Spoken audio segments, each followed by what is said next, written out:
the Governor General, Sir Patrick Allen, and Lady Allen, custodians, Master of Ceremony, Derek Wilkes, my fellow awardees, and other specially invited guests, good afternoon. Good afternoon. Good afternoon. Good afternoon. So picture this. You grow up in a working class family where every day is a struggle to make ends meet.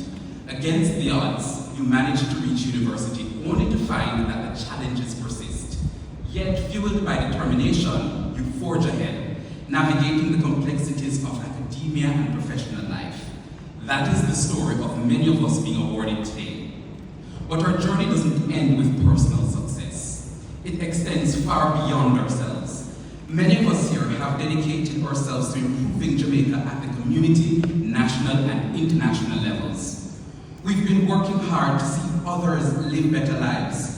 We've done this work in various sectors like education, health, culture, youth development, media and communication, and so on. So put another way, this recognition is not just a celebration of individual accomplishments, but shows the ways in which we have been contributing to building stronger communities.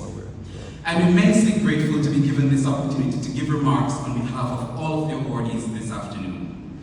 To be counted among those who have made an indelible mark on our country is a significant achievement. At the same time, we cannot pause. We cannot rest. We cannot stop.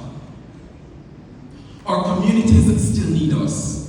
Our country still needs us. The world still needs us. So even as we take the time to celebrate and bask in this moment, we know that come tomorrow, we will still have to continue to assist young people to prepare for their exams. We have to continue those innovative community projects, and we have to continue to challenge ourselves by taking on more leadership roles or by taking on more rigorous academic battles like fighting to complete a PhD in another country. So I want to take a moment to acknowledge our families, friends, mentors, and colleagues who've supported us throughout this journey. So clap yourselves. So some of them are here in this moment to share and celebrate with us. In my case, my mother Cynthia, who has been my guiding light for years, flew from the US to So I want to say to the people who supported us that this award is as much yours as it is ours. Special mention to the people who nominated us for such a prestigious honor. You looked at the awards criteria and you thought that we were worthy. At this juncture, I'd like to express on behalf of my fellow awardees our sincere gratitude and appreciation to the Governor General, His Excellency Sir Patrick Allen and Lady Allen, for continuing to recognize and promote excellence among young people in Jamaica. High commendations are also in order for the custodians, the selection committee, the King's House staff, as well as the hard-working production team who've been working assiduously to recognize our achievements.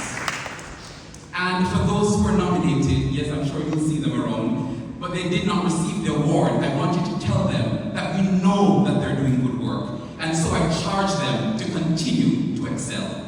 So once again, thanks to the Governor General and his team for making this possible. Ladies and gentlemen, thank you very much.